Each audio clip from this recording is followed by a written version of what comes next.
13h30, Madame, Monsieur, bienvenue à cette édition du journal. L'entente sportive de Sétif reçoit à son tour l'association sportive The Club samedi prochain à Blida en match retour de la 18e édition de la Ligue des champions de la Confédération africaine de football après les 2 buts partout réalisés à Kinshasa.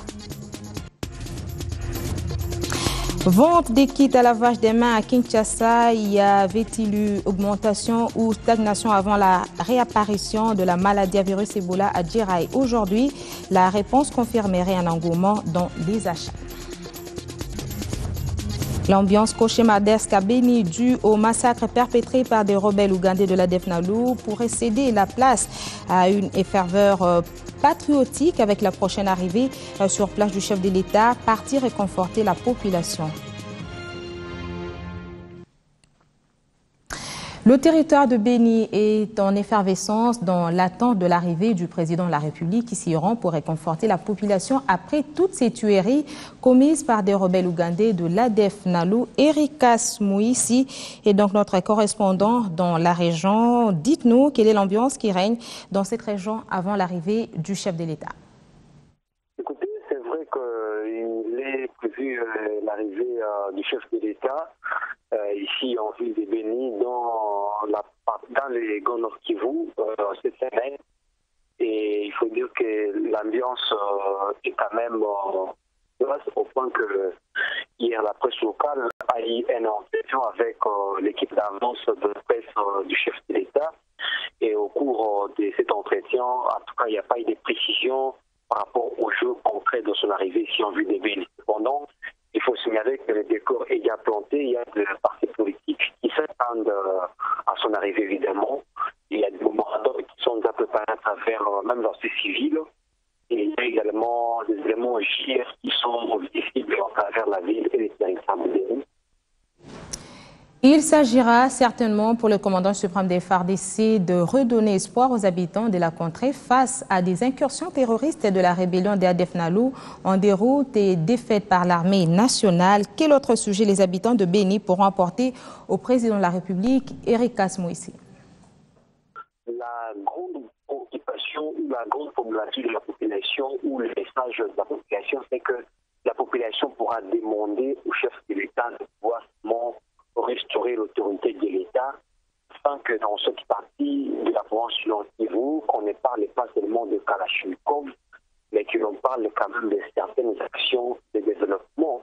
Et donc, voilà un peu les plus grands désirata de la population dans cette partie de la République démocratique du Congo. Rien que la paix. Revenons à Kinshasa pour parler de l'ouverture de la conférence des ministres de la CAC sur les fonds pour l'économie verte en Afrique centrale et la transformation structurelle du système de l'économie des ressources naturelles. On écoute à cet effet le président exécutif du réseau d'organisation de la société civile pour l'économie verte en Afrique centrale, M. Nikez Milombi. Il y a plusieurs enjeux. Le premier enjeu, c'est la transformation structurelle des ressources naturelles de l'espace CEAC. La transformation structurelle, pourquoi? Parce que la CEAC regorge un certain nombre, les pays de la CEAC regorgent un certain nombre de ressources naturelles, et notamment du bois. Et donc, nous avons besoin d'avoir une transformation structurelle qui puisse apporter une plus grande valeur ajoutée des ressources naturelles. Et c'est pour ça que le ministre congolais de l'Environnement qui a ouvert les travaux parlait effectivement de cette transformation qui devrait donc non seulement améliorer les conditions de travail, les conditions de population, mais aussi l'emploi dans les métiers du bois et toute la diplomatie qui peut tourner autour donc de ces enjeux. Mais en abordant la question des urgences, c'est la transformation structurelle qui doit être mise en place, l'identification par les États des programmes. Il y a un certain nombre de programmes et ici nous pensons que chaque État devrait identifier un programme et les outils qui vont avec ce programme pour que, in fine, le fonds pour l'économie verte qui doit se mettre en place ait donc des portefeuilles à financer. Et donc la levée de fonds qui seront mises en œuvre par chaque État en termes de contribution devrait donc aider l'ensemble des États à finaliser leurs études pour le financement de ces différents programmes. L'autre rendez-vous qui est pris dans la capitale est celui de la tenue de la 34e Assemblée générale de l'Association des maires francophones qui s'y tiendra du 3 au 7 novembre prochain. Cela a été rappelé tout à l'heure par le gouverneur de la ville-province de Kinshasa, André Kimbuta Yango. Changement des mœurs hygiéniques dans la capitale suite à la réapparition de la maladie à virus Ebola à dire en territoire de Boendé dans la province de l'Équateur. On observe une affluence vers l'achat des kits à lavage des mains. Ce dispositif avec un seau à robinet est plus présent dans des lieux où il n'existait pas tels que des écoles et des entreprises. Même des familles qui n'avaient pas recours s'en sont maintenant procurées. Modernisation des infrastructures routières, nous en parlons dans cette édition du journal au Kasaï occidental. Le gouverneur Alex Kandemou Pompa a inspecté les travaux de réhabilitation des ponts Chibungu et Kasutende pour un coût de 14 000 $ américains. Les travaux sont donc jugés de portée nationale pour la population car ces ponts se trouvent sur la nationale numéro 1, la route qui va de Kinshasa à Kananga via Ilebo. Soleil Tomba pour les détails. Le gouverneur de province Alex Kandemou Pompa s'est rendu le week-end dernier dans le secteur de Chibungu à près de 50 km de Kananga dans le territoire de l'État. Alex Kandemou Pompa est allé se rendre compte de l'évolution des travaux de réhabilitation des ponts Chibungu et des Katusenge, long de 17 mètres par tête. Ces deux ponts sont réalisés par l'Office des routes avec le financement du gouvernement provincial et du FONER pour un coût total de 14 000 $ américains. Pour le gouverneur Kandé, ceci rentre dans le cadre des efforts entrepris par le gouvernement provincial pour améliorer le social de la population en rendant fluide la circulation de la population et de ses biens. À en croire le directeur provincial de l'Office des routes, ces travaux qui s'étalent sur l'intervalle de 2 mois seulement consistent en la réhabilitation de la superstructure de ces deux ouvrages. Pierre Amouli a rassuré de réaliser le travail dans le délai eu égard à l'importance de ces ponts se trouvant sur la nationale numéro 1 qui est une route d'intérêt national qui va de Kinshasa à Kananga via Bandundu et Ilebo. C'est un acte très important qui relie tous les crémiers de la province au grand centre de consommation. D'importantes pertes en vies humaines et des dégâts matériels considérables ont été enregistrés lors d'une pluie diluvienne qui s'est abattue le week-end dernier dans certaines localités du Sud Kivu, faisant 90 morts, 60 personnes disparues et 500 maisons emportées suite aux eaux qui ont coupé le pont Ouvira en deux. Joseph Amani nous donne plus de détails. Le bilan provisoire fait état de 90 personnes mortes au même moment. Plus de 60 autres sont portées disparues. 550 maisons emportées directement par les eaux de pluie et beaucoup d'autres dégâts matériels sont enregistrés dans plusieurs groupements du territoire de Kaléi. Jusque-là, les villages qui ont été beaucoup plus touchés sont Lutira, Rungarama, Mabula, Nyakubi et Bunyakiri Centre. De l'autre côté, à Kipenyi, la rivière Nyamacha a quitté son lit et ses eaux ont charrié tout sur leur passage.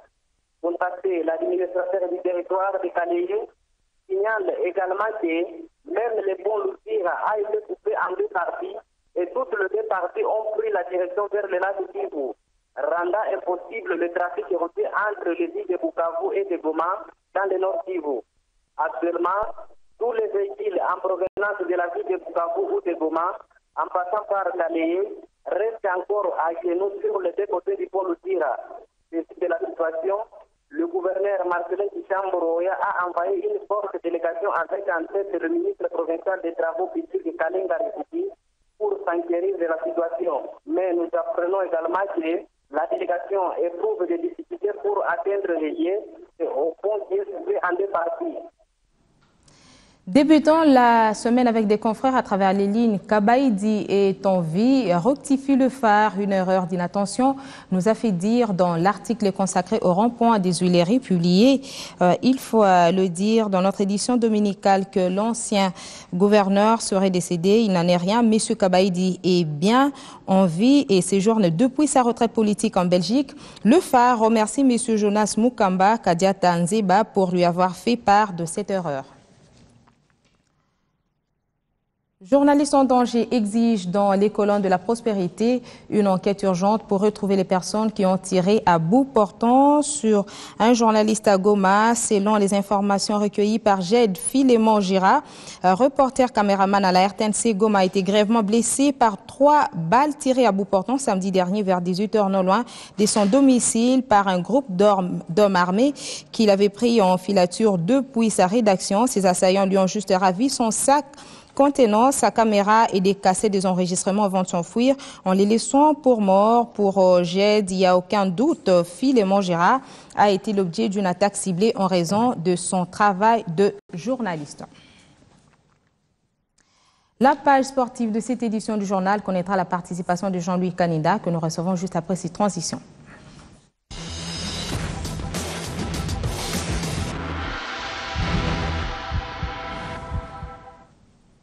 Jean-Luc Kaninda, bonjour et merci d'être avec nous sur ces plateaux. Bonjour Bibiche Ngoua. L'actualité sportive a été à gagner donc les différents coins de la capitale. Déjà hier dimanche, pas seulement la capitale, mais il faut parler de la République démocratique du Congo parce que c'était une question de portée nationale. Et oui, la finale de la Ligue des champions de la Confédération africaine de football, 18e édition, était invitée à Kinshasa. Donc l'espace d'un week-end, Kinshasa était la capitale du football africain Bibiche. Alors, l'entente sportive CETIF et l'association sportive et club sont à 90 minutes du sacre, il faut les dire. Alors, quelle est la situation des deux clubs par rapport à l'histoire des finales de la Ligue des champions de la Confédération africaine? Alors, les deux clubs valent 3 finales. L'SV Club a joué sa première finale en 1973 contre Kotoko de Koumassi, remporté 3-0 à Kinshasa, perdu 2-1 à Koumassi. Et V Club a perdu encore une finale en 1981 contre un autre club algérien, le Jet électronique de Tizi Ouzou, qu'on appelle aujourd'hui la jeunesse sportive de Kabylie, donc un frère de l'adversaire d'hier, Sétif. Et Sétif, à son tour, a joué une finale en 1988 qu'elle avait remportée, cette fois-là en battant les Nigérians de Iwaniaou Bibiche. Alors, s'il faut parler encore de ces deux clubs, nous avons M.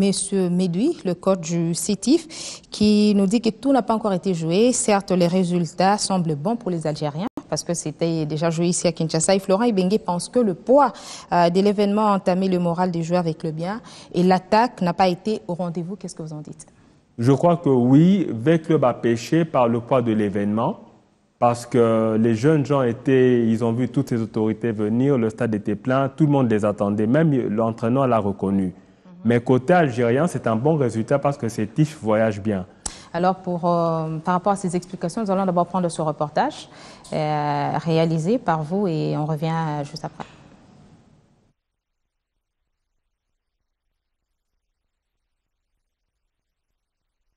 C'est un résultat positif pour nous et piège aussi. On aurait quand même pu sortir avec un match gagnant pour nous. Maintenant, on a fait match nul et il faut faire, bien sûr, il reste encore 90 minutes. Vita Club va pas céder, c'est sûr. Et ils vont jouer toutes leurs chances en Algérie. Nous aussi, on va essayer en sorte de faire le break en Algérie le plus tôt possible dans le match. Le Vita Club a manqué la fraîcheur physique, mais je pense que c'était beaucoup plus mental que physique. Je crois que c'est peut-être le poids du match a un petit peu pesé parce que je crois que d'habitude on joue un match normal et là on a joué un match pour tout le pays. Peut-être le poids de cette responsabilité nous a peut-être un peu inhibés au lieu de nous pousser. Je crois que l'équipe est jeune et c'est pas toujours évident. Aujourd'hui on les a pas vus. Donc on a des bons attaquants, on le sait, mais dans les grands matchs, il faut les grands joueurs. Je crois qu'on a le meilleur buteur, on avait le meilleur buteur de la compétition, c'est Moubélé. Mais aujourd'hui, vous avez vu qu'il n'a pas réussi son match. Ce sont des choses qui arrivent. Dommage que ça arrive au niveau de la finale. On a des bons attaquants, c'est vrai, mais ils sont encore un peu immatures. Des réactions à chaud, Jean-Luc Kaninda. Alors, qui sont les principaux buteurs? Alors, les Mamabidi pour l'ASV Club a réussi le doublé. Et Meloui, le capitaine de Sétif, donc Dossard numéro 20, c'est lui qui a marqué le deuxième but algérien. Mais il faut dire que Moubélé Ndombe, Firmin, a marqué contre son camp à la 16e minute. Donc, c'est ça les principaux buteurs. Il y a un buteur malheureux et il y a 2 heureux buteurs. Encore une question très intéressante. Comment seront répartis les gains du champion et du vice-champion par rapport à la cagnotte mise en jeu par la Confédération africaine de football? Alors, le champion gagnera environ 1 500 000 $, c'est-à-dire 1 425 000 et quelques miettes. Et le vice-champion nagera entre 900 000 et 1 million de $, Bibi Chungua. Donc, c'est comme ça que la CAF repartit avec son sponsor Orange la cagnotte du champion et du vice-champion. Joué à domicile, il a lieu de confirmer que l'association sportive et club s'est fait accrocher par l'entente sportive de Sétif. Oui, ils se sont fait accrocher parce qu'en principe, jouer à domicile est synonyme de victoire. Vita n'a pas gagné, Vita a fait un nul. Donc je crois que maintenant, l'exploit, c'est de le faire à l'extérieur. Mais Vita l'a démontré. Contre Zamalek, ils ont gagné à l'extérieur. Contre Sfaxien, ils ont gagné à l'extérieur. Donc ce n'est pas impossible. Ce n'est pas impossible et on va prendre ce résumé et on va encore continuer avec notre entretien. Encore 2 petites questions avant de terminer. L'AS Vita Club a laissé des plumes face à l'entente Sétif d'Algérie lors de la finale allée de la Ligue des champions de la CAF. Score final, 2 buts partout. Tout démarre mal pour les Dauphins noirs qui se font des sueurs froides lorsque l'équipe visiteuse laisse défiler les ballons devant le but de Nelson Lukong et sa défense passive à la 9e minute. Et la bourde arrive à la 16e minute. Moubélé se trompe et score contre son camp. La paire bleue gagne le gradin du stade Tata Raphaël, mais le moral d'acier semble s'installer chez les athlètes. Christian Lema égalise à la 47e sur penalty avant la pause. Après les vestiaires, les Aigles de Sétif trouvent de nouveau la faille à la 57e minute. Capitaine Melouli et porte le score à 2 buts à 1. L'ASV Club aura toutes les peines du monde à revenir dans le match en se faisant remarquer par plusieurs imprécisions. Les Mamabidi, dit Chiquito, redonnent de l'espoir à tout un peuple en égalisant sur une frappe magistrale à la 70e minute. Le score est resté inchangé jusqu'au terme de la rencontre. Le samedi 1er novembre à Blida, l'ambiance s'annonce très explosive pour le match retour. Jean-Louis, un mot sur l'arbitrage. L'arbitrage, il était bon. L'arbitre a usé de psychologie, comme on le dit, et c'est ce que la FIFA et la CAF, tout le monde recommande. Donc, il a bien géré, il a apprécié, il a évité la tension, et c'est surtout ce qu'on craignait. Avec les mesures sécuritaires, les sanctions de la CAF, lorsque le public réagit mal, je pense qu'il a su maîtriser les débats jusqu'au dernier moment. Et la mobilisation était de taille du côté congolais parce qu'on a vu même les autorités, certaines autorités assister à ce match en live. Il y avait mobilisation dans les rues puisqu'on y était le week-end. On a senti, tout était en vert, noir et jaune, mais seulement un petit péché. Le public ne soutient pas l'équipe, même quand elle est dominée. C'est ça mon petit regret. C'est-à-dire ils attendent le but pour crier, mais ailleurs, on le voit, même quand l'équipe perd, le public pousse l'équipe vers la victoire. Et qu'est-ce qu'il faudra faire prochainement pour ne pas retomber dans de pareilles situations? Je pense qu'il faut motiver le public, que le public doit savoir que l'équipe, c'est son patrimoine et doit pousser. Ce sont des jeunes gens, ils ont à peine une vingtaine d'années, ils ont besoin de soutien. Jean-Luc Aninda, merci pour toutes ces précisions sportives. Merci, Bibi Chungua. Kinshasa était décoré en vert et noir à la veille de la finale allée. Les supporters de V-Club ont envahi les principales artères de la capitale. Plus d'explications dans ce reportage. Une finale avant la finale. Elle s'est jouée à sa manière aux alentours du stade Tata Raphaël. Déguisés aux couleurs de leur équipe, les supporters déchaînés ne jurent que par une victoire de l'ASV Club face à l'entente sportive d'Algérie. On est là pour motiver l'équipe, on est là pour sensibiliser et conscientiser les joueurs. L'objectif de l'mission, toujours soit cool à partir à la mission. Tout ça, il y a toujours une histoire dans le monde. Kinshasa n'a plus accueilli des finales de Coupe d'Afrique des clubs depuis maintenant 20 ans. Raison de plus pour marquer d'une pierre blanche l'événement.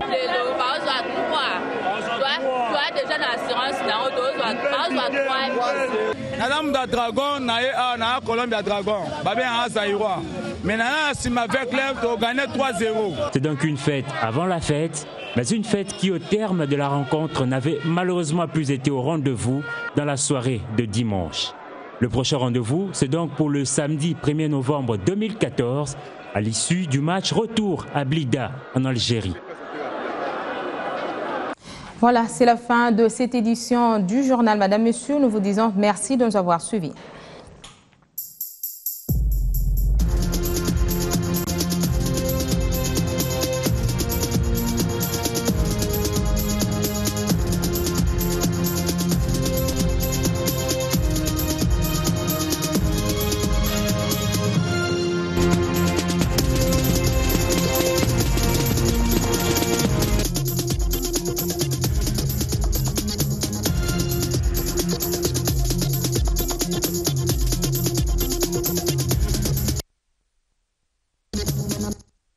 Ce programme vous a été offert par Honda, le pouvoir de rêve.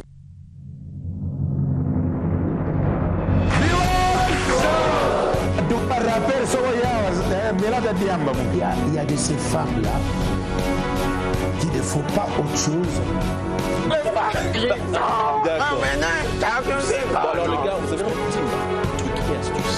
Eux-mêmes se placent d'abord dans ce contexte-là, donc ils s'acceptent comme ça. Et aujourd'hui, c'est un autre monde, c'est un autre monde pour moi. La mode, c'est un monde vraiment merveilleux où tout le monde peut apporter son Il, c'est bien sûr Youssoufa, SP et Sams. Ils ont accepté notre invitation. On apprend qu'à l'école, la saison, vous avez des cours autour de l'éducation sexuelle.